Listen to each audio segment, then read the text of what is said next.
Now, this one laptop per child initiative is really a nice case study that shows that technological fixes, simple single technological fixes, are rarely able to solve complex problems in society, and in this case, in education, right? So, what actually happened? Well, in the year 2005, 2006, this one laptop per child initiative started with the big idea and big goal to ship approximately 150 to 150 million cheap laptop computers to children worldwide to improve their education.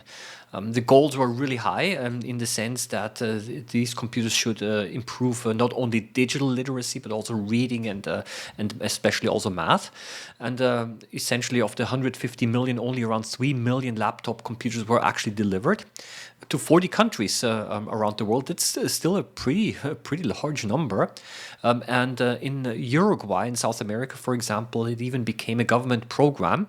And also in Peru, it was intensively studied. And it soon turned out that the hopes were maybe a little bit too high because the results were not that as what was expected. While essentially it turned out that the digital literacy was improved and also access to technology was improved, it did not really improve any standardized testing scores. Now, I know one can be a little bit critical about standardized tests, but of course you want to follow whether there was actually an improvement in education, right? And those standardized tests essentially said that reading and math skills did not really improve. And considering the fact that so many devices were shipped, essentially this was a fairly disappointing result. Now, the philosophy, the educational philosophy behind the one laptop per child initiative is actually quite an interesting one, a good one, and also not a new one. It's based on the concept of constructionism. And this means that children learn best when they actually actively engage in making projects, and this is the best way that they learn. So it's not the old-fashioned way where a teacher knows everything and then funnels the knowledge into the brains of the children, this one-way flow of information.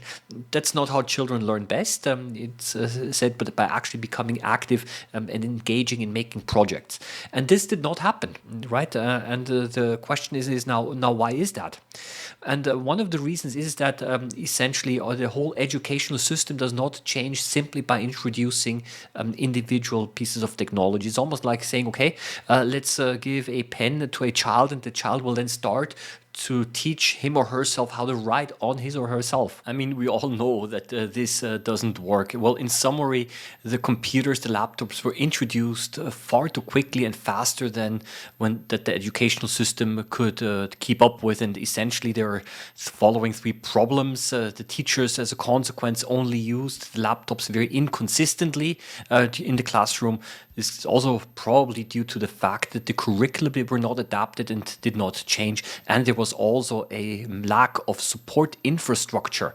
So all of these factors contributed together, and there was not enough momentum to keep up everything sufficiently well, and essentially, the main goals were not achieved. Well, even in Europe, something similar has happened recently, and that is the case study of Sweden. And in this case, the educational system of Sweden several years ago was strongly moved towards digital technologies, and with the hope of improving education, of course. And Sweden has massively rolled back and completely reversed policy, essentially from a strongly computer-focused type of education system. They now completely try to remove screens from the classroom, going back to handwriting, pen and paper, and also going back to traditional libraries, paper-based books, and so on, because there too it was actually, they could see that education did not only improve, but actually it has a negative effect, because digital technologies can also be very, very distracting. We see also similar discussions in other countries around the world happening right now, where they're trying to now kind of tune down a little bit the use of screen time during schools. I am a little bit criticizing this easy fix mindset, which can even be counterproductive, because why engage in a bigger reform of society if we can have a single technological fix that will solve everything, right? But it doesn't work like this.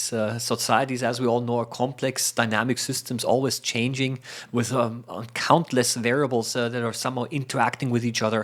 And sometimes a well-intentioned single initiative might therefore not have the intended result. Well, that's all from my side. I would like to hear what your thoughts are. There is a large comments section below, of course.